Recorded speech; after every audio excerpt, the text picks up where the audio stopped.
கலைஞர் அவர்கள் நம்மளுக்கு வந்து இலவச இடஒதுக்கீடு கொடுத்தாரு. அதையுமே நீங்க கொச்சப்படுத்தி தான் பேசுறீங்க. அதை விட்டுட்டு ஜெயலலிதா அம்மாவை ஏடிஎம்கே ஆச்சு எல்லாரையும் தூக்கி வச்சு பேசுறீங்க. அந்த தியாகிகளை சுட்டு கொன்னது ஏடிஎம்கே ஆச்சு. எம்ஜிஆர் அவர்கள் இருக்குள்ள சுட்டு கொண்டாங்க. அவங்கள தூக்கி வச்சு பேசுறீங்க. இவங்களை நீங்க வந்து மட்டப்படுத்தி பேசுறீங்க. இவங்களுக்கு செஞ்சவங்கள செஞ்சோம் தான் சொல்றோம். இப்ப அந்த தியாகிகள் விழுப்புரத்துல இது மணிமண்டபம் திறந்திருக்காங்க 27 குடும்பத்துக்கு. ஸ்டாலின் அவர்கள் என்ன பண்ணிருக்காங்க, அந்த குடும்பத்துல கூப்பிட்டு வச்சுதான் திறந்திருக்காங்க. இந்த மாநாட்டுக்கு நீங்க அவங்களை கூப்பிட்டு வேண்டியது தானே. சில நாட்கள் முன்னாடி வந்து மத்திய அரசு என்ன சொல்லிருக்காங்கன்னா, ஜாதி வாரி கணக்கெடுப்பு நாங்க எடுக்கிறோம்னு சொல்லிருக்காங்க. மாநில அரசு எடுக்க கூடாது, எடுக்கவும் முடியாது, அது எடுத்தா சரியா இருக்காது, நாங்க தான் எடுத்து அந்த டேட்டாவை ரிலீஸ் பண்ணணும்னு சொல்றாங்க. இப்ப கர்நாடகால எடுத்துட்டாங்க, பீகார்ல எடுத்துட்டாங்கனாலுமே எல்லாத்தையுமே ஒண்ணு கேஸ் போட்டிருக்காங்க, இல்ல ஸ்டே வாங்கியிருக்காங்க. சரியான முறையில நாங்க தான் எடுப்போம்னு சொல்லிருக்காங்க. ஐயா அன்புமணி அவர்களோ இல்ல ராமதாஸ் ஐயா அவர்களோ என்ன பண்ணணும்னா, மத்திய அரசை பார்த்து நீங்க எப்ப எடுக்க போறீங்க, எப்ப டேட்டாவை ரிலீஸ் பண்ண போறீங்கன்னு கேட்கணும். அதை விட்டுட்டு இப்ப இருக்க ஆளுகின்ற ஸ்டாலின் அவர்களோட ஆட்சியை பார்த்து நீங்க ஏன் எடுக்கலன்னு கேக்குறீங்க. அதே மாதிரி ஐயா அவர்கள் என்ன கேட்கிறாரு, உங்ககிட்ட எல்லாம் வந்து நான் வந்து இடஒதுக்கீடு பத்தி பேசணுமா அப்படின்னு சொல்லி ஐயா அவர்கள் ஒரு இடத்துல பேசுறாரு. நேத்தி மாநாட்டுல வந்து ஐயா தம்பி ஸ்டாலின் அவர்கள் தான் கொடுக்கணும்ன்றாரு. நான் என்ன கேட்கிறேன், இப்ப இருக்க கரண்ட் சிஎம் பார்த்து அவங்க கிட்ட இடஒதுக்கீடு கேட்காம நீங்க யாரு ட்ரம்ப் கிட்ட போய் கேட்பீங்களா? யார் கொடுக்கணுமோ அவங்ககிட்ட தான் கேட்கணும். அதே மாதிரி மத்திய அரசு கொடுக்கணும்னு சொல்லிருக்காங்க. அப்ப மத்திய அரசுக்கு அழுத்தத்தை எந்த விதத்துல கொடுக்கணுமோ அந்த விதத்துல அழுத்தத்தை கொடுக்கணும். இது குடும்ப கட்சினா குடும்ப கட்சின்னு மாத்திட்டு போயிடுங்க. எதுக்கு இந்த மக்களை ஏமாத்துறீங்க? சௌமியா அவர்கள் ஆயிரங்காலத்தாலோட வாட்டர் ட்ரீட்மெண்ட் பிளான்ட் சொல்லி அதுல வந்து அவங்க பேரை வைக்க சொல்றாங்க. நீங்க ஏன் அதுல போய் அவங்க பேர் வைக்கணும்? உங்க கையிலேயே இருக்கு வன்னியர் அறக்கட்டளை, உங்க சொந்த அறக்கட்டளை. அதுல போய் நீங்க ராமதாஸ் அறக்கட்டளை மாத்தி வச்சிருக்கீங்களா? எப்படி அதை மாத்தி வச்சிருக்கீங்க? அப்பா இருக்கிறவர்களையும் ஒவ்வொரு மக்கள்கிட்டையும் ஒரு படி மண்ணும் செங்கலும் வாங்கி அவங்க கட்டினது, மக்கள் கட்டின காலேஜ் அது. அதுல எப்படி நீங்க ராமதாஸ் அறக்கட்டளையும் போட்டிருக்கீங்க? அது 10க்கு 3 லட்சம் டொனேஷன் கேக்குறீங்க. உங்ககிட்ட 3 லட்சம் கொடுத்து நாங்க டொனேஷன் வாங்கி படிக்கிறது, நாங்க பிரைவேட் காலேஜ்லயே படிச்சுட்டு போயிடுவோம்ல. என் மக்கள் வந்து நேற்று அவங்க வீட்டுல இருந்த அண்டா குண்டா நகையெல்லாம் வித்துட்டு தான் எல்லாம் வந்துருமா. வித்துட்டு வந்து பார்த்த அந்த ஏவி வீடியோவையும் உங்களோட படத்தை பாக்குறதுக்கு அது வீட்லயே உட்காந்து பாத்துக்கலாமே. மக்களை வான்னு கூப்பிட்டு அவங்க எல்லாரையும் வர வச்சு நேற்று ஒரு நாள் பழப்பு போச்சு, ஒரு நாள் சம்பளம் போச்சு, எல்லாம் கூலி வேலை தான் செஞ்சுட்டு இருக்காங்க. என் மக்கள் இன்னும் முன்னேற்றமே அடையல. 40 ஆண்டுகளா நீங்க முன்னேறிட்டீங்க. நான் கட்சி ஆரம்பிக்கும் போது ஒரு பைசா கூட இல்ல. நான் ராமதாஸ் அவர்கள் சொன்னார், இன்னைக்கு எல்லாம் சொகுசு கார்ல வரீங்க அப்படின்னு சொல்றாரு. அவங்க ஒரு பைசா இல்ல, வெறும் 3 ரூபாய். டாக்டர் நேற்று அவரே சொல்றாரு, 3 ரூபாய் போட்டு எவ்வளவு சம்பாதிப்பீங்க நீங்க? 3 ரூபாய்க்கு ஊசி போட்டு எவ்வளவு சம்பாதிப்பீங்க? இன்னைக்கு அன்புமணி அவர்கள்ட்ட இல்லாத கார் இல்ல, சொகுசு பங்களா வச்சிருக்காரு, பனியூர்ல ஒரு பங்களா வச்சிருக்காரு, டி நகர்ல ஒரு பங்களா வச்சிருக்காரு, கப்பல் வச்சிருக்காரு, என்னென்னமோ இருக்கு அவர்கிட்ட. இதெல்லாம் எங்க இருந்து சம்பாதிச்சு? ராமதாஸ் அவர்கள் நீ கதை தான் கேட்கிறாரு. நீங்க சொகுசா இருக்கீங்க, ரியல் எஸ்டேட் பண்றீங்க, 4 போன் வச்சுட்டு அரசியல் பண்றீங்க, நீங்க எல்லாம் தேவையில்ல, உங்க கணக்க முடிப்பண்ணு. அப்பாவுக்குள்ள இருக்க சண்டையை இன்னும் எத்தனை மாசம் இப்படியே எடுத்துட்டு போய் இந்த மக்கள் இவங்க 2 பேரும் சண்டை போட்டுக்கிறதுனால என் மக்களுக்கு என்ன பலன் கிடைக்கும்? நாங்க என்ன சொல்றேன், என் மக்கள் கிட்ட இருந்து வாங்கின சொத்தை என் மக்களுக்கு கொடுங்க தானே கேட்கிறேன். நான் வேற எதுவுமே கேள்வி இல்ல. இங்க இந்த பிரஸ் மீட்ல நான் சொல்ற ஒரே விஷயம் என்ன, வன்னியர் கல்வியார் கடையில வன்னியர் மக்களுக்கு திருப்ப கொடுங்க. ஏன் ராமதாஸ் கல்வியார் கடையில் பேரை மாத்திருக்கீங்க? அதுல இருக்க சொத்தோட விவரங்களை வன்னியர் மக்கள் கிட்ட கொடுத்து வன்னியர்களுக்கு இலவச கல்வி கொடுங்கன்னு கேட்கிறேன். இது மாநாட்டுக்கு வந்து அண்ணன் திருமாவளவன் அவர்களை வந்து கூப்பிட்டாங்க. அது கூப்பிட்டுட்டு அவர் என்ன சொல்றாரு, ரோட்ல போறோம் யாரோ வந்து எங்க கூப்பிட்டா நான் எங்க போறது அப்படின்ட்டாங்க.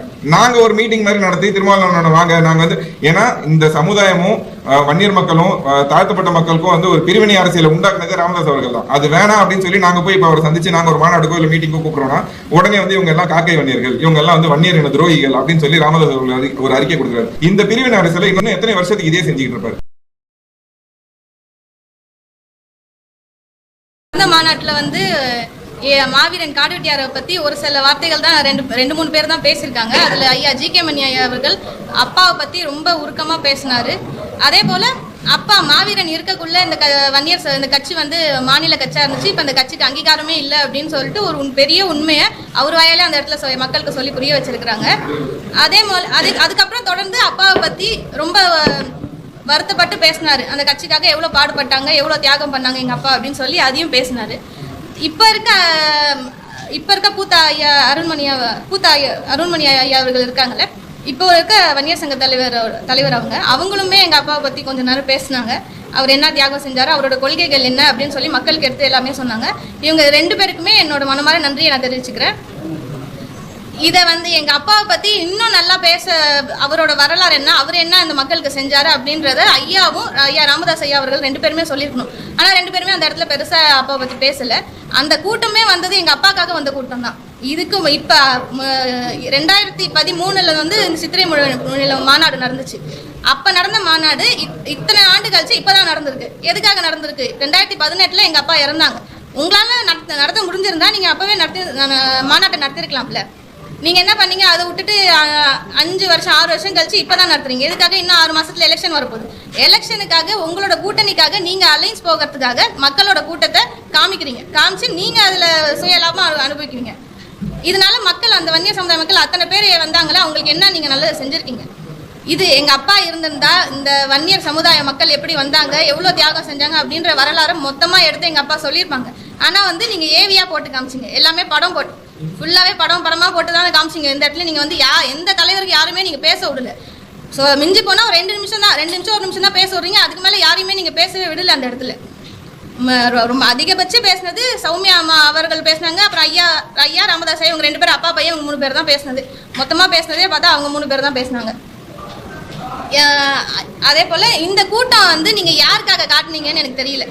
இந்த மாநாட்டு எதுக்காக, மக்களுக்காக நடத்துனீங்களா இல்ல அப்பா புள்ள உங்க அரசியலுக்காக நடத்துனீங்களா அப்படின்றது நிஜமா எனக்கு தெரியல. ஏன்னா மேடையிலே உட்காந்து ஐயா வந்து நான் வந்து பேசுறாரு, கடல்ல தூக்கி போட்டுருவேன் அப்படின்னு அவரு பேசுறாரு. ஒரு பக்கம் காக்கா பிடிக்காதீங்கன்னு பேசுறாரு.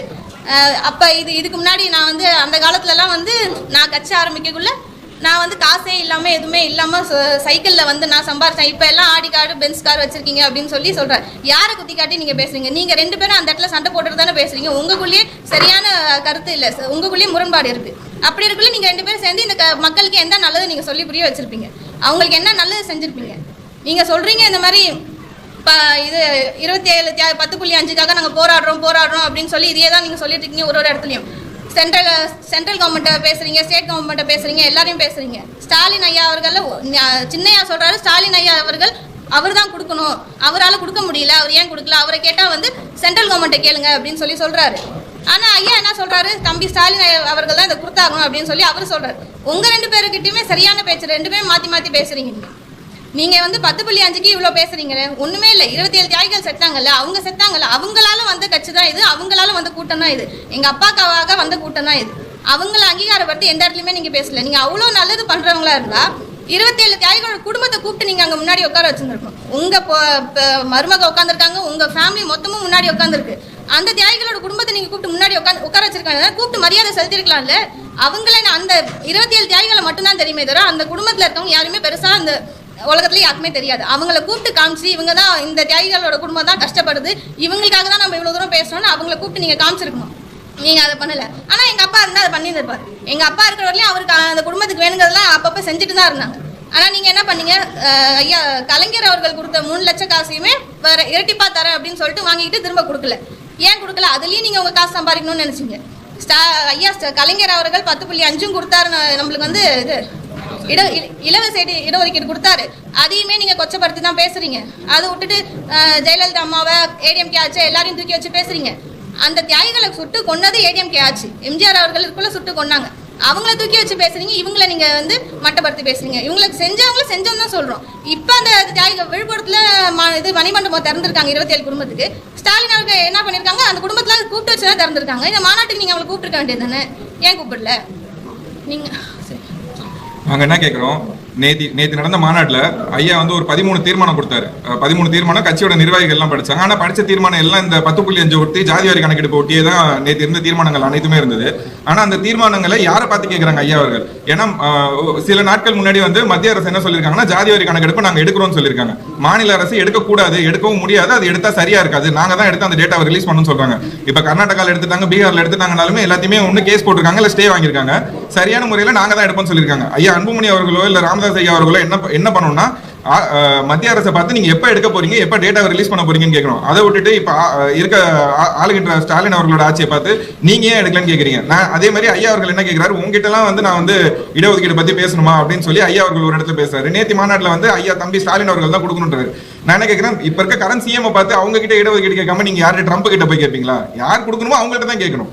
அதே மாதிரி மத்திய அரசு கொடுக்குறோம்னு சொல்லியிருக்காங்க. அப்ப மத்திய அரசுக்கு அழுத்தத்தை எந்த விதத்தில் கொடுக்கணுமோ அந்த விதத்தில் அழுத்தத்தை கொடுக்கணும்.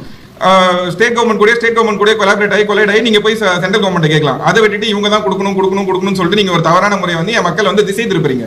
இந்த மக்கள் நேத்தி வந்த மக்கள் அங்க வந்து ஒரு வன்னியர் குடும்ப விழாவை தான் வந்து பார்த்தாங்க. ஒரு குடும்ப விழா நடத்துறோம், யூஸ்வலா எல்லா வருஷமும் அது குடும்ப விழா தான் சொல்லி கூப்பிடுவாங்க. ஆனா நேத்தி நடந்தது வந்து வன்னியர் மக்களுக்கான குடும்ப விழாவா இல்ல ஐயா ராமதாஸ் அவர்களோட குடும்ப விழாவான்னு தெரியல. அவரை பத்தின ஏவி ஒரு 1/2 மணி நேரம் ஓடிச்சு, அவர் பையனை பத்தின ஒரு ஏவி ஒரு 20 நிமிஷம் ஓடிச்சு. திரும்ப அவங்க 2 பேரும் அவங்க செஞ்ச தியாகத்தை ஒரு 20 நிமிஷம் 15 நிமிஷம் பேசிட்டு இருந்தாங்க. மக்களுக்கு என்ன தேவை, என்ன இப்ப வன்னியர் மக்கள் எந்த இடத்துல கஷ்டப்படுறாங்க, டேட்டாஸ் படி நம்மளோட அசம்பிளியில் சட்டசபையில் ரிலீஸ் ஆன டேட்டா படி 70% வன்னியர் மக்கள் இன்னும் குடிசை வீட்டில் இருக்காங்க. நீங்க கட்சி ஆரம்பிச்சு கிட்டத்தட்ட 35 - 40 ஆண்டுகள் ஆகுது. இந்த 40 ஆண்டுகள இந்த வன்னியர் மக்கள் எப்படி இன்னும் வளர்ச்சி பாதைக்கு போகாம இன்னும் எப்படி அடித்தட்டு நிலையிலே இருக்காங்க, அதை பத்தி பேசல. நான் இதை செஞ்சேன், நான் வந்து இதை பண்ணேன், இந்த இடஒதுக்கீடு வாங்கி கொடுத்தேன், அதை வாங்கி கொடுத்தேன், ஏன் இந்த இடஒதுக்கீடு ஐயானால வாங்கி தர முடியல?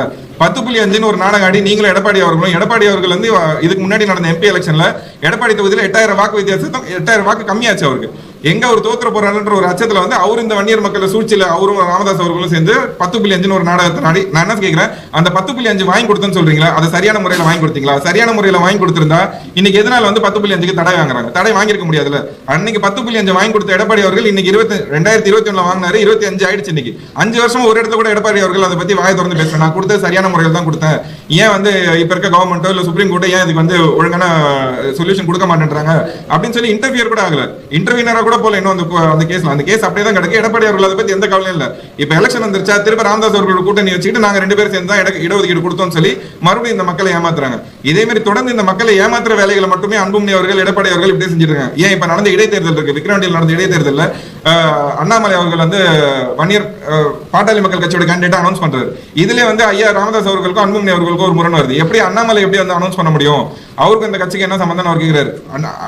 ராமதாஸ் அவர்களுக்கு பிஜேபி கூட கூட்டணி போறதுக்கு பிடிக்கல, அன்புமணி அவர்களுக்கு ஏடிஎம்கே கூட கூட்டணி போறது பிடிக்கல. இவங்க 2 பேருக்குள்ள இருக்க முரண் நம்ம ரீசெண்டா பார்த்திருப்போம். 2-3 மாநாட்டுல மீட்டிங்ஸ்லயே வந்து 2 பேரும் சண்டை போட்டுக்கிட்டாங்க. எல்லா மாநாட்டிலுமே வந்து இளைஞரணி தலைவர்னு ஒருத்தர் பேசாம இருந்ததே கிடையாதுங்க. எங்க மாவீரன் காடுவெட்டியார் அவர்கள் நடந்த 2000 இருந்து 2013 வரைக்கும் நடத்தின அத்தனை மாநாட்டிலுமே இளைஞரணி தலைவர்னு ஒருத்தர் பேசுவார்.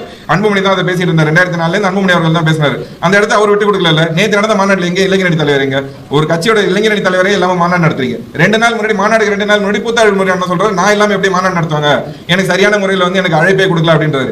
எதுவுமே சரியா பண்ணாம நீங்க உங்க குடும்பம், உங்க ஸ்டேஜ்ல பார்த்தா உங்க பொண்ணுங்க 3 பொண்ணுங்க நிக்கிறாங்க, நீங்க நிக்கிறீங்க, உங்க குடும்பம் முன்வரிசையில் உட்காந்துருக்காங்க. இந்த கட்சிக்காக தியாகம் பண்ணவங்க அப்ப யாரு? இந்த குடும்பம், உங்க பொண்ணு, பேத்தி, பேர இவங்களா தான் தியாகம் பண்ணாங்களா? இந்த கட்சிக்காக உழைச்சவங்க எல்லாருக்கும் படத்தை மட்டும் போட்டு காமிச்சு விட்டுருவீங்க.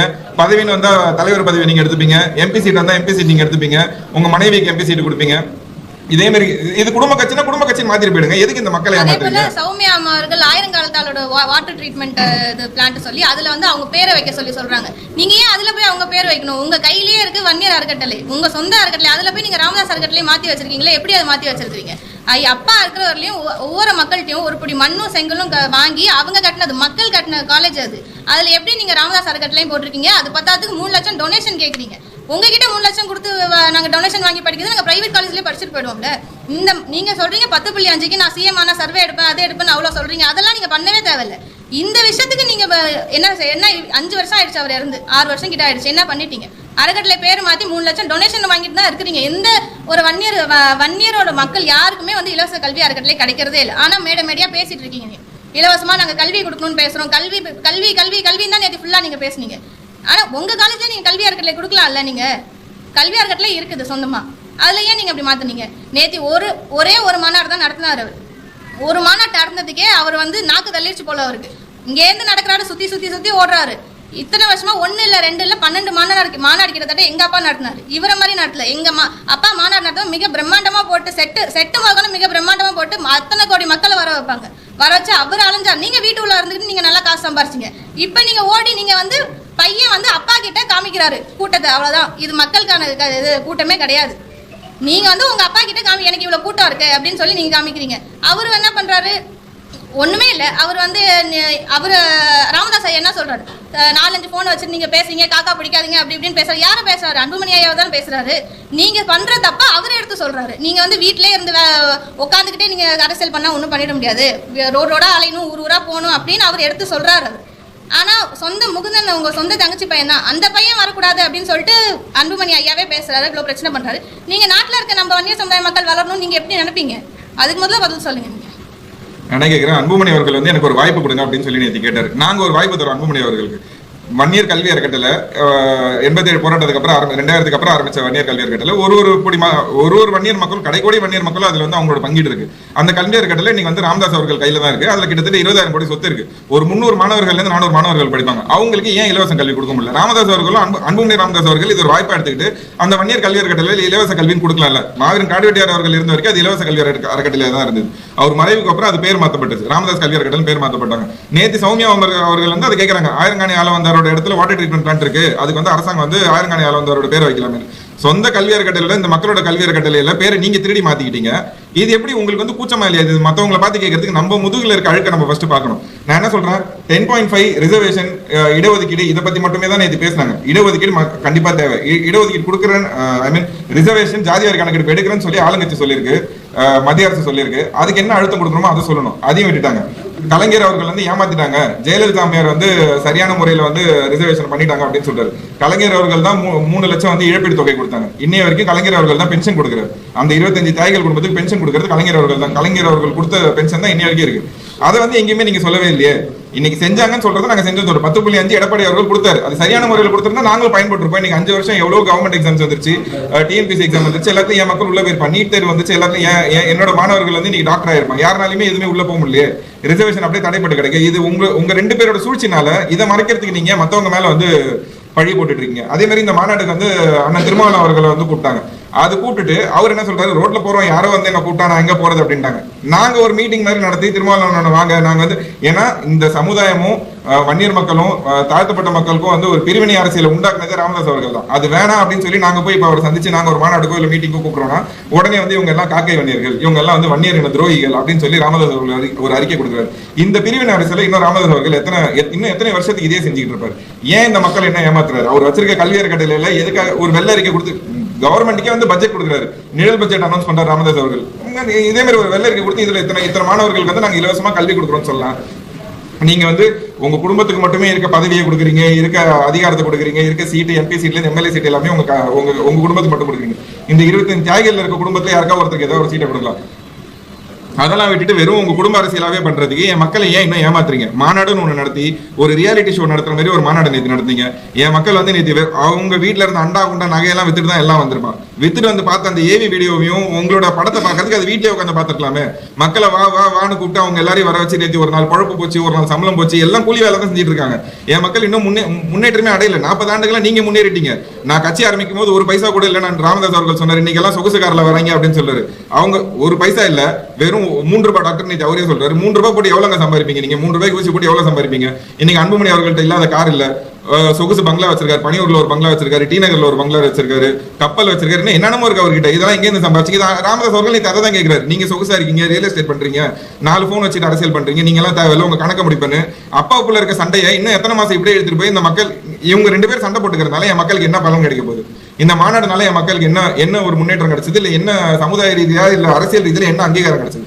ஒண்ணு கிடையாது. யாராச்சும் ஒருத்தங்களாவது அங்க வந்து எழுச்சியா நீங்க முதல்ல பேசுனீங்களா? அதுக்கு முதல்ல பதில் சொல்லுங்க. அப்பா இருந்தப்ப அவரு வரலாறு மொத்தத்தையும் அவரா பேசுவாரு, ஏவி போட்டு காமிக்க மாட்டாரு. அப்படி இருக்குள்ள நீங்க யாருமே அங்க எழுச்சியாவே பேசல. நீங்க எந்த இடத்துலயுமே முதல்ல அன்புமணியே ஸ்டார்டிங்ல பேசவே இல்லை. அப்பா இருக்குள்ள பேசிக்கிட்டே தான் இருப்பாரு. அங்க மக்கள் பொறுமையா இருக்க சொல்லி எல்லாமே அவர் தான் சொல்லிட்டு இருப்பாரு. ஆனா நீங்க ஏன் பேசல? உங்க மேல கேஸ் விழுங்கோதுன்னு பயந்தீங்க. இத்தனை நாள் எங்க அப்பா இருந்தாரு, கோர்ட்டு கேஸ் வாங்கினாரு, கேஸ் இருந்தா பெயில் இருக்கும் அப்படின்னு சொல்லிட்டு அவர் பாட்டு இஷ்டத்துக்கு வாங்கினாரு. நீங்க நல்லா சொகுசா இருந்தீங்க. கேஸுக்கு பயந்து நீங்க எந்த இடத்துலயும் பேசாம இருந்துட்டீங்க. உங்க வாயாலே நீங்க ஒரு உண்மையை சொன்னீங்க. என்னது? மாவீரன் இருந்திருந்தா இதை விட பிரம்மாண்டமா செட்டு போட்டிருப்பாரு. அவர் இருந்திருந்தா நான் ஒரு மூலையில உட்காந்துருப்பேன், நான் இப்படி வந்து அலையணும்னு அவசியமே இல்லை அப்படின்னு நீங்களாவே ஒத்துக்கிட்டீங்க. அப்ப நீங்க இதெல்லாம் தெரிஞ்சுதானே பண்றீங்க. நான் கூட நினைச்சேன் நேற்று மாநாட்டுல வன்னியர் அறக்கட்டளை பத்தி பேசுவீங்க, மக்களுக்கு கொடுப்பீங்க, மக்களுக்கு நாங்க ஃப்ரீயா படிப்பு சொல்லி கல்வி தரோம் அப்படின்னு உங்க அறக்கட்டையில நாங்க படிக்க வைக்கிறோம் அப்படின்னு சொல்வீங்கன்னு நினைச்சா. ஆனா அதுக்கான எதுவுமே எந்த பேச்சுமே நீங்க பேசல. அப்பாவுக்குள்ள சண்டையை தான் நீங்க அந்த இடத்துல பேசுனீங்க தவிர வேற அப்பாவை பத்தி வரலாறு ஃபுல்லா போட்டீங்க. உங்க அப்பாவை பத்தி அப்புறம் கொஞ்ச கழிச்சு உங்க பையனை பத்தி ஃபுல் வரலாறு நீங்க போட்டீங்க. அதையே தான் திரும்ப நீங்க பேசுனீங்க, வேற எதுவும் நீங்க பண்ணல. நாங்க சமுதாய மக்களை நோக்கி பயணிச்சு நாங்க எங்க மக்கள் கிட்ட இது எல்லாத்தையும் எடுத்து சொல்லி எங்க மக்களோட ஒற்றுமையை ஒன்று திரட்ட போறோம். ஏன்னா மக்கள் செதறி கிடக்குறாங்க. இல்ல சார், நாங்க தனியாவே அமைப்பு வச்சிருக்கோம், அது மூலியமாவே நாங்க பயணிக்கிறோம். என்னங்க நான் என்ன சொல்றேன், செஞ்சதை செஞ்சேன்னு சொல்லுங்க, செய்யலன்றதை செய்யலன்னு சொல்லுங்க. சொல்லிருக்காங்க. இதனால வரைக்கும் பாமக 10.5க்காக பல போராட்டங்கள் நடத்திருக்காங்க, நேர்ல சந்திச்சு மனு கொடுத்திருக்காங்க. ஆனா நீங்க எலெக்ஷன் வரப்ப மட்டும் எழுந்து வரீங்க. உங்களுக்கு பின்னாடி நீங்க அப்ப சரியா கவனிக்கலன்னு அர்த்தம். நான் 7 வருஷமா இதை பேசிக்கிட்டே தான் இருக்கோம். எலெக்ஷன் வரப்ப மட்டுமே இந்த மாதிரி வந்து ஒரு பிரச்சனையை எடுத்து வந்து சொல்றீங்க. மாநாடு நேத்து நடந்ததுனால இன்னைக்கு நாங்க அதை சொல்றோம். புரியல மாநாடு அது நேத்து மாநாடா நடக்கல. அது வேற அவங்க 2 பேரும் அவங்க குடும்ப நிகழ்ச்சியா தானே நடந்தாங்க. அது மாநாடா நடத்திருந்தா நாங்களே இன்னைக்கு அமைதியா தானே இருந்திருப்போம். நாங்க என்ன கேட்கிறோம்? கல்வி அறக்கட்டளையில மக்கள்கிட்ட கொடுங்கன்னு கேட்கிறோம். நான் வந்து நீங்க திமுக அங்கீகாரம் கொடுங்கன்னே சொல்ல, நீர் கல்வி அறக்கட்டளையில இலவச கல்வியும் கொடுங்க, நான் எதுவுமே சொல்லணும்னு கேட்கிறேன். என்ன எது கேட்கணும்? நான் கேட்கறது என்ன தப்பு இல்லை. இல்ல நாங்க கேட்கறது சொல்றீங்க நீங்க. அப்படி இருந்தா நாங்க இத்தனை 5 வருஷமா இருக்கோம். அப்பா இருந்து 5 வருஷமா அவங்க கூட தான் இருக்கோம், பிரச்சாரம் போயிருக்கோம், நாங்க சீட்டு வாங்கிட்டு போயிருப்போமே. எங்களுக்கு அரசியல் தான் முக்கியம், கட்சி முக்கியம். அவங்க பின்னாடி பேச சீட்டு வாங்கிட்டு நாங்க பாட்டு நாங்க எது ஐயா கிட்ட சீட்டு கேட்டிருந்தாலும் எங்களுக்கு கொடுத்துருப்பாரு. நாங்க அவங்களை எதுக்கு முன்ன எந்த அரசியலும் கிடையாது. நாங்க என்ன சொல்றோம், என் மக்கள் கிட்ட இருந்து வாங்கின சொத்தை என் மக்கள் கொடுங்க தானே கேட்கறேன். நான் வேற எதுவுமே என் கேள்வி இல்ல. இங்க இந்த பிரஸ் மீட்ல நான் சொல்ற ஒரே விஷயம் என்ன, வன்னியர் கல்வியார் கடையில வன்னியர் மக்களுக்கு திருப்ப கொடுங்க. ஏன் ராமதாஸ் கல்வியார் கடையில பேரை மாத்திருக்கீங்க? அதுல இருக்க சொத்தோட விவரங்களை வன்னியர் மக்கள் கிட்ட கொடுத்து வன்னியர்களுக்கு இலவச கல்வி கொடுங்கன்னு கேட்கறேன். இதுல என்ன தப்பு? கேட்க கூடாது. இந்த அளவு பேசுறோம்னா எங்க அப்பாவை இந்த அளவுக்கு கொடுமைப்படுத்தி கொண்டாரு அவரு. ஐயா அது உண்மை, நிதர்சனமான உண்மை.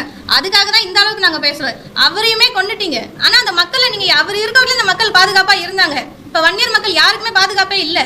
யாருக்கு பாதுகாப்பு இருக்கு? முதல்ல எங்களால முடிஞ்சதை அந்த மக்களுக்கு நாங்க செய்யறோம், அவ்வளவுதான்.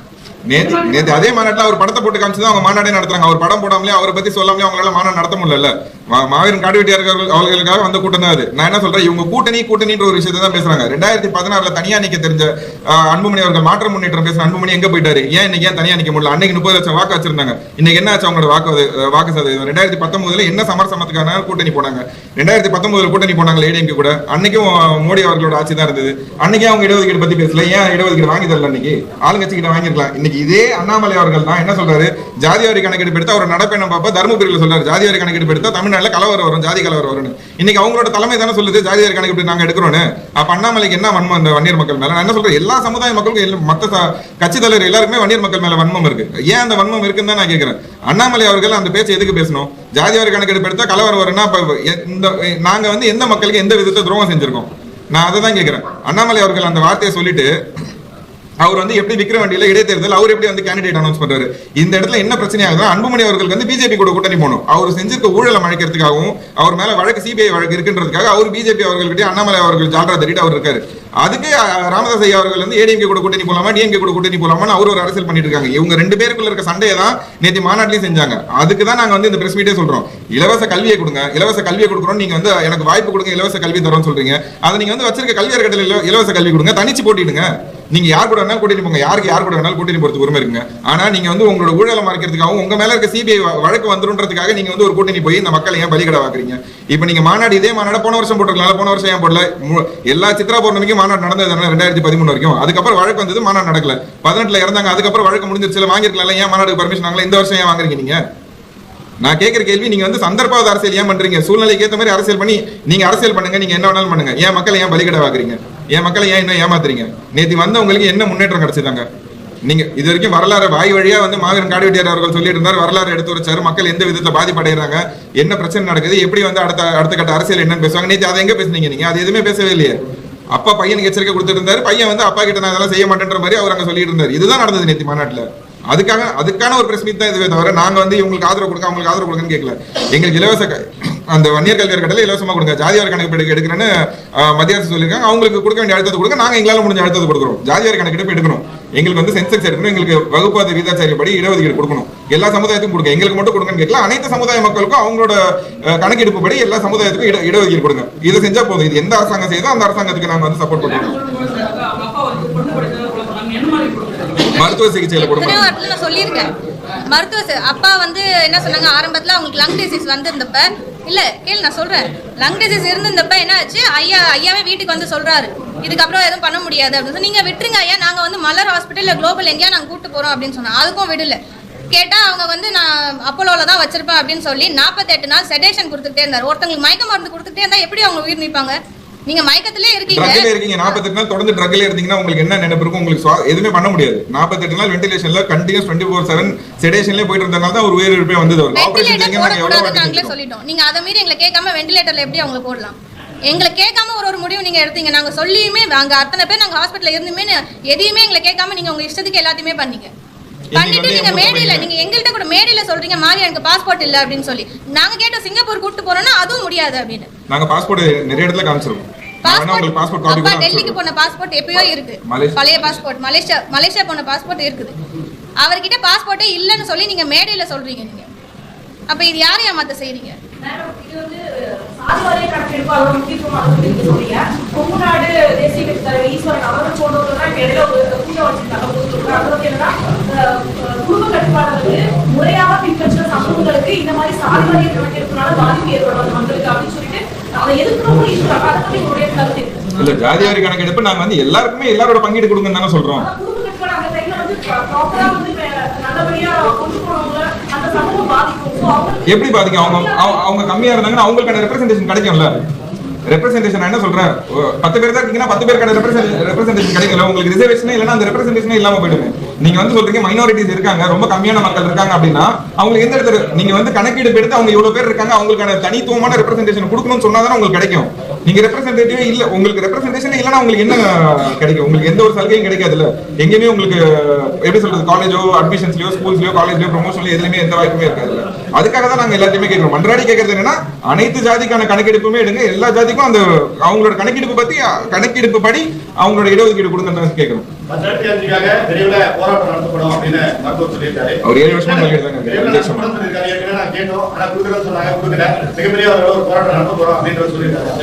என்ன கேட்கிறேன், போராட்டம் நடத்துறேன்னு சொல்றீங்க. போராட்டம் நடத்துறதுனால இளைஞர்கள் மேல வழக்கு விடுது. அந்த வழக்கை யார் பாக்குறீங்க? நீங்க நாங்க வந்து திமுக சப்போர்ட்டா இருக்கோம்னு சொல்லி பேசுறீங்க. வழக்கு வாங்க இல்ல, உங்களோட கேள்வி அது சமூக வலைதளங்கள்ல எல்லாருமே எழுதுவாங்க. உண்மை என்னன்னா இப்போ வழக்கு வாங்குற இளைஞர்களை பாக்குறது யாரு? அவங்க வச்சிருக்க வக்கீல் ஒரு பெயிலுக்கு 10,000 ரூபாய் கேட்கிறாரு. வழக்கு வாங்குற இளைஞர் போன 21 மாநாடு 2021 நடந்த போராட்டத்துல கிட்டத்தட்ட 7000 பேர் மேல வழக்கு போட்டாங்க. யார் அந்த வழக்கு ஆடுறது? காரிவெட்டியார் அவர்கள் இருக்கும்போது அவர் எல்லாரையும் வசூல் பண்ணி அவரோட சொத்துக்கு இதெல்லாம் வச்சு வழக்கு நடத்தாரு. 87 நடந்த கேஸே வந்து அதுக்கப்புறம் இருந்த ஆட்சியாளர்கள் தான் தள்ளுபடி பண்ணாங்க. இன்னும் இந்த கேஸ் 2021 நடந்த கேஸ் இன்னும் இருக்கு. நீங்க போராட்டம் நடத்துங்க. நான் என்ன சொல்றேன், நீங்க மட்டுமே இப்ப நேற்று குடும்ப நிகழ்ச்சி நடத்திட்டு முதல் வரிசையில் உங்க குடும்பம் உட்காந்துருந்தாங்க, அவங்களை கூட்டு போய் போராடுங்க. இல்ல வந்து நாங்க வந்து தொடர்ந்து ஒரு இடத்துல சொல்லிட்டு இருக்கிறது என்னன்னா, அவங்க 5 MLA இருக்காங்க, பாட்டாளி மக்கள் கட்சியில வந்து 5 MLA இருக்காங்க. 5 MLA ரிசைன் பண்ண சொல்லி அழுத்தம் கொடுங்க. ஏன்னா இப்போ அது முழுக்க வன்னியர் தொகுதி தான். வன்னியர் தொகுதியில நான் வந்து இடஒதுக்கீடு எங்களுக்கு கொடுக்கல, ஜாதிவாரி கணக்கெடுப்பு எடுக்கல அப்படின்னு சொல்லி நான் வந்து ரிசைன் பண்றேன் அப்படின்னா திருப்பி அங்க ஒரு வன்னியர் தவிர வேற யாராலும் ஜெயிக்க முடியாது. அது பாட்டாளி மக்கள் கட்சி வன்னியர் தவிர வேற யாராலும் ஜெயிக்க முடியாது. ஏன்னா நான் எனக்கு இடஒதுக்கீடே கிடைக்கல, கொடுக்க மாட்டேன்றாங்க அப்படின்னு சொல்லி கவர்மெண்ட் எடுத்து நான் ரிசைன் பண்றேன், அதை செய்யுங்கன்னு சொல்றேன். அந்த மாதிரி ஒரு அழுத்தத்தை கொடுங்க. நீங்க வெள்ளை அறிக்கை கொடுக்குறீங்க, பட்ஜெட் போடுறீங்க, இதெல்லாம் தெரிஞ்சவங்களுக்கு போராட்டம் எதுக்கு நடத்துறீங்க? மக்களை கொண்டாந்து ஒரு கூட்டத்தை காமிச்சிட்டு அப்ப நீங்க எலெக்ஷன் நீங்க இப்ப நீங்க சொன்னீங்க எலெக்ஷன் அப்பதான் நீங்க வந்து பேசுறீங்க. 21 எலெக்ஷனுக்கு ஒரு வாரத்துக்கு முன்னாடி தானே அவங்க வந்து போராட்டம் பண்ணாங்க. அப்பயே நீங்க இந்த கேள்வி கேட்கல. போராட்டம் பண்ணாங்க, அன்னைக்கு வந்து ட்ரெயின் எல்லாம் மறிச்சு நிறுத்தாங்க. நீங்க போராட்டம் பண்ணலன்றீங்க.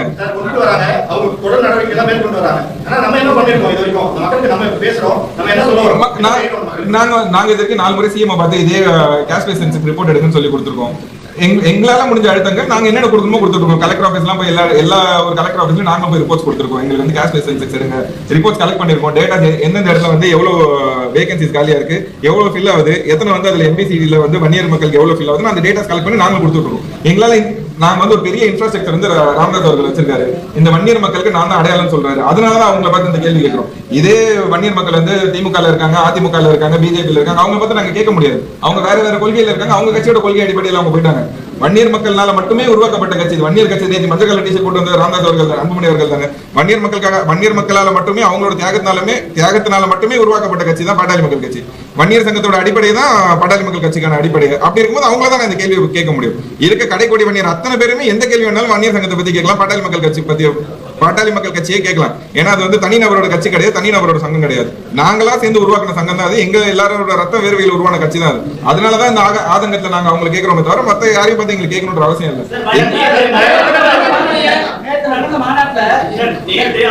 பேசும்போது இந்த சமுதாயம் வந்து எந்த அளவுக்கு பாதிக்கப்பட்டதுன்னு சொல்லி பெரிய பட்டியலே போட்டிருக்காரு. எம்பிசி இடஒதுக்கீடு கொடுத்ததுக்கு அப்புறமும் வந்து இந்த சமுதாயம் வந்து எந்த விதத்தில் முன்னேறல அப்படின்னு சொல்லி சொல்லியிருக்காரு. அப்போ இந்த வன்னியர் சமுதாயத்துக்காக எந்தெந்த பிரச்சனைகள் இருக்கு சொல்லி பட்டியல் போட்டு பேசியிருக்காரு. ஆனா நீங்க என்ன சொல்றீங்கன்னா அது குடும்ப விழா அப்படின்னு சொல்லி சொல்லிட்டு. ஆமா, நான் தான் சொல்றேன் 20 நிமிஷம் நீங்க முழுசா அந்த 2 மணி நேரம் அந்த மாநாடு 2-3 மணி நேரம் மாநாடு பாத்தீங்கன்னா ஒரு 4 டான்ஸ் நடந்துச்சு. பேச வந்த யாரையுமே பேசவில்லை. 2 நிமிஷத்துக்கு மேல யாரையும் பேசவில்லை. அந்த டான்ஸ் எல்லாம் நிறுத்திட்டு எல்லாருமே கொஞ்சம் விளையாடியா பேச விட்டுருந்தா எல்லாரும் அவங்க தொகுதியில் இருக்க பிரச்சனையை பேசியிருப்பாங்க. ஒட்டுமொத்தமா இவர் அன்புமணி அவர்கள் பேசினது அவரோட எம்பவர்மெண்ட்டை காமிக்கிறதுக்காக பேசுவாரு. ஐயா ராமதாஸ் அவர்கள் வந்து அவர் செஞ்ச தியாகத்தை பேசியிருந்தார். அவங்க 2 பேரும் அவங்களோட ஃபேமிலியை தான் அங்க டிஸ்கஸ் பண்ணாங்களே தவிர மக்களுக்கான பிரச்சனை டிஸ்கஸ் பண்ணல. அவங்க சொல்றாங்களே எம்பிசி இடஒதுக்கீடு கிடைச்சதுக்கு அப்புறம் வன்னியர் மக்கள் இன்னும் வளர்ச்சி அடையல. அதை நாங்க எல்லா வருஷமும் சொல்லிட்டு தான் இருக்கோம். இன்னும் அந்த பிரச்சனையை தான் இங்க வந்து நான் சொல்றேன். எங்களுக்கு இடஒதுக்கீடு வேணும், அந்த இடஒதுக்கீடுல நாங்க பலன் அடையல, முழுமையான பலன் அடையல, எங்களுக்கு தனி இடஒதுக்கீடு கொடுங்கன்றது தான் நாங்க இப்ப கேட்கிறோம். அது அந்த ஒரு வாரத்தையில முடிஞ்சிருது. அதுக்கப்புறம் நீங்க பேசினாலும் உங்க அரசியலும் நான் பெரிய ஆளா இப்போ ராமதாஸ் அவர்கள் வந்து இவர் தலைவரே இல்லைன்னு சொல்லி எடுத்துட்டாரு. ஒரு 10-15 டேஸ் முன்னாடி எடுத்தார். அதுக்கான போராட்டமும் அதுக்கான போட்டி மனப்பான்மையில தான் இந்த மாநாடே நடத்தாரு நேற்று அன்புமணி அவர்கள். வேற எதுவுமே கிடையாது. அதுதான் நான் இங்க சொல்றேன்.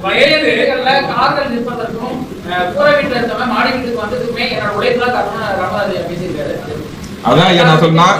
நான் என்னங்க ஐயா கேட்கிறேன், 3 ரூபாய் ஊசி போட்டு தான் நான் உழைச்சுதான் அதை ஒரு வாரம் ஃபுல்லா உழைச்சி நான் வந்து சிகிச்சை பார்த்து அதை எடுத்துட்டு போய் தான் கட்சி நடத்தினாரு. 3 ரூபாய் வச்சிருந்தவர் இன்னைக்கு எப்படி வந்து இவ்வளவு பங்களா வச்சிருந்தாரு? அதுக்கு ஒரு வழி சொன்னீங்கன்னா என் மக்கள் எப்படி வளர்ந்தாங்கன்னு நானும் சொல்ல முடியும். ஏன்னா இவர் சம்பாதிச்சிட்டாரு. ஒரு கூட்டணியிலும் போய் இப்ப எவ்வளவு வாங்கினாங்க அந்த ஃபிகர்ஸ் எனக்கு தெரியாது. எல்லா கூட்டணியிலும் போயிட்டு இவங்க மாத்தி கூட்டணி வச்சுட்டு இவங்க சம்பாதிச்சிட்டாங்க. அன்புமணி அவர்களும் பிராக்டிஸ் பண்ணல. அவர் பிராக்டிசிங் டாக்டர் கிடையாது. ராமதாஸ் அவர்கள் பிராக்டிஸ் பண்ணாரு. கொஞ்ச நாளைக்கு அவருக்கு இருந்த பர்சனல் பிரச்சனைனால அவர் பிராக்டிஸ் நிறுத்திட்டாரு, அரசியலுக்குள்ள வந்துட்டாரு. அப்படி இருக்கும்போது எப்படி இன்னைக்கு இவ்வளவு சொகுசு பங்களால இருக்காங்க? எப்படி இவ்வளவு சொத்து சேர்த்தாங்க? ஆளுங்கட்சியாவும் இல்ல, இவங்க எதிர்கட்சியாவும் உட்காரல. அதான் சொல்றேன், இவங்க ஐயா இதற்கு எந்த பதவியிலையும் வந்தது இல்ல, இன்கம் வர மாதிரியான எந்த பதவியிலும் இருந்தது இல்ல. அப்புறம் எப்படி இவ்வளவு சொத்து சேர்த்தாங்க? என் மக்கள் வந்து அந்த அன்னை காலகட்டத்துல இருந்து இன்னை காலம் வரைக்கும் விவசாய மக்களா தான் இருந்திருக்காங்க. அவங்க விவசாயம் செஞ்சு அவங்க உழைக்கிறாங்க, வருது, அந்த வருமானத்தை தான் இருக்காங்க. ட்ரேடிங் பிசினஸ்ல இல்ல வன்னியர் மக்கள். பெரிய இண்டஸ்ட்ரீஸோ அந்த மாதிரி எதுவுமே வச்சிருக்க வன்னியர் மக்கள் இங்கேயுமே கிடையாது. முழுக்க விவசாய மக்களா தான் இன்னை வரைக்குமே இருக்காங்க. ஒரு சில பேர் இங்க அங்க இருப்பாங்க. அந்த விவசாய மக்கள் அவங்க குடும்ப பாரம்பரியமா இருக்க சொத்து வச்சு அவங்க வசதியா இருக்காங்க, வீடு வசதி இருக்கே தவிர மற்றபடி 70% வன்னியர் மக்கள் இன்னும் குடிசை வீட்டுல தான் இருக்காங்கன்றது தமிழ்நாடோட கவர்மெண்ட் ரிலீஸ் பண்ண டேட்டா. அந்த டேட்டா தான் நான் இங்க உங்களுக்கு பிரசன்ட் பண்றேன். நடந்த மாநாட்டுல வருங்கால நம்மளுடைய காலம் மாவீரன் குருக்கள் நான் இருக்கிறேன் என்னோட வாருங்கள் தங்கையில தம்பிகள் சொல்லி அன்புன்னு சொல்லி பேசுறாரு. நீங்க எப்படி பாக்குறீங்க? இல்ல அதே நேரத்துல மாவீரன் குருக்கள் நான் இருக்கேன், நீங்க பின்னாடி வாங்குறாரு. மாவீரன் குரு காடிவெட்டியார் ஐயா போல அன்புமணி அவர்கள் இருந்தா சந்தோஷம் தான், நாங்க ஏத்துக்கிறோம், நாங்களும் ஒரு பின்னாடி போறோம். அவரோட கொள்கையை ஃபாலோ பண்ணி இருந்தா பரவாயில்ல. மாவீரன் காடிவெட்டியார் அவர்கள் அவர் இறக்கும் போது அவர் பையில 20,000 ரூபாய் இருந்தது. இன்னைக்கு அன்புமணி அவர்களோட சொத்து எடுத்து பாக்குறீங்களா நீங்க போயிட்டு? இன்னை வரைக்கும் கடன்ல இருக்கு அவரோட குடும்பம். மாவீரன் காடிவெட்டியார் அவரோட குடும்பம் கடன்ல இருக்கு. இன்ன வரைக்கும் அவரோட வீடு கட்டப்பட்ட வீடு 10 வருஷமா கட்டின வீடு கட்டின இடத்துல இருக்கு, இன்னும் வீடு கட்டி முடிக்கல. அந்த நிலைமையில தான் அவரோட குடும்பம் இருக்கு. அன்புமணி அவர்களோட குடும்பம் அப்படி இருக்கா? வெறும் பண வெறியும் பதவி வெறியும் பிடிச்சவர் தான் அன்புமணி அவர்கள். நான் பேச கருத்தை விட்டுருங்க. அவர் மாவீரன் படியே நான் இருக்கேன், அவர் மாதிரியே நான் ரீப்ளேஸ் பண்றேன்னா சந்தோஷம், நாங்களும் அதை ஏத்துக்கிறோம், அவர் ஃபாலோ பண்றோம். இல்ல நேற்று பாமக அந்த மாநாட்டுல காடுவெட்டியாருடைய பேர் சொன்ன பிறகு அங்க இருக்கிற கூட்டங்கள் பாத்தீங்கன்னா அதிக சத்தங்களும் வந்து இது பண்ணிருக்காங்க. இதை எப்படி நீங்க கேபிடலைஸ் பண்ண போறீங்க? நீங்க எப்படி பாமகவை இவ்வளவு எதிர்த்து சொல்றீங்க? நீங்க இதை எப்படி கேபிடலைஸ் பண்ண? இல்ல, இதை நான் கேபிட்டலைஸ் பண்ணுன்றதை விட எப்படி வந்து தேவர் சமுதாய மக்களுக்கு தேவரைய ஒரு ஐகானை வச்சு அவங்க சமுதாயம் முன்னேறுதோ அதே மாதிரி தேவேந்திர குல வேளாளர் மக்களுக்கு வந்து இமானுவேல் சேகர் அவர்கள் வந்து ஐகானா இருந்து அந்த சமுதாய மக்கள் அவங்களை முன்னெடுத்து அதே மாதிரி காடிவெட்டியார் அவர்கள் ஐகானா வச்சுதான் வன்னியர் மக்கள் முன்னேற முடியும். அவங்களோட கொள்கைகள் அவர் சொன்ன வந்து பெண்களுக்கான பாதுகாப்பா இருக்கட்டும், இலவச கல்வியா இருக்கட்டும், இலவச மருத்துவமா இருக்கட்டும், அவரோட கொள்கை அடிப்படை கொள்கை அவர் தமிழ் தேசியவாதி. அவர் பேசிக்கா வந்து அந்த காலத்து அரசியல் தமிழ் தேசியவாதி தான். இந்த தமிழ் மக்களுக்காக அவ்வளவு போராடி இருக்காரு, அவ்வளவு உழைச்சிருக்காரு. அவரோட வழியை பின்பற்றி அவர் வந்து ஐகானா முன் வச்சு நாங்க வளர்ந்தா மட்டும்தான் வன்னியர் மக்களுக்கான வளர்ச்சி.